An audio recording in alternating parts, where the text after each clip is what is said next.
பொதுவாக அவங்க உட்காரும்போது ஒரு சேர் இடைவெளி விட்டு தான் இன்னொரு சேர் போடுவாங்க. அந்த பக்கத்துலையும் சரி இந்த பக்கத்துலையும் சரி. எனக்கு தெரிஞ்சு முதல் முறையாக வந்து நெருக்கமாக நாற்காலி போட்டு உட்கார வச்ச நிகழ்ச்சி இந்த நிகழ்ச்சி தான் நினைக்கிறேன். அதே மாதிரி ரொம்பவும் நெருக்கமாக அவங்க வந்து நான் பேசாமல் இருந்தால் கூட அவங்க பேச்சு கொடுத்து என்னோட வந்து ஒரு இணக்கமாக இருந்தாங்க. அதாவது ஒரு சகோதரத்துவமாக பழகினாங்க, பேசினாங்க. அந்த நிகழ்ச்சியில் எழுந்திரிச்சு நின்று எல்லாரும் கையை பிடிச்சி கை கோர்த்து நிற்கணும்னு ஊடகவியலாளர்கள் கேட்டப்போ இவங்க எழுந்திரிச்சு நின்று கையை கோர்க்கறதுக்கு கையை கொடுக்குனாங்க. நான் தயங்கினேன், இல்லை அப்படிங்கிற மாதிரி தயங்கினேன்.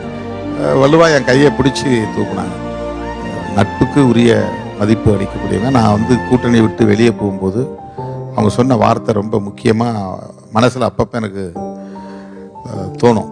அவங்க சொன்ன வார்த்தை, அரசியலில் அவசரப்படக்கூடாது தம்பி, திருமாவளவன் எங்கிருந்தாலும் வாழ்க்கை.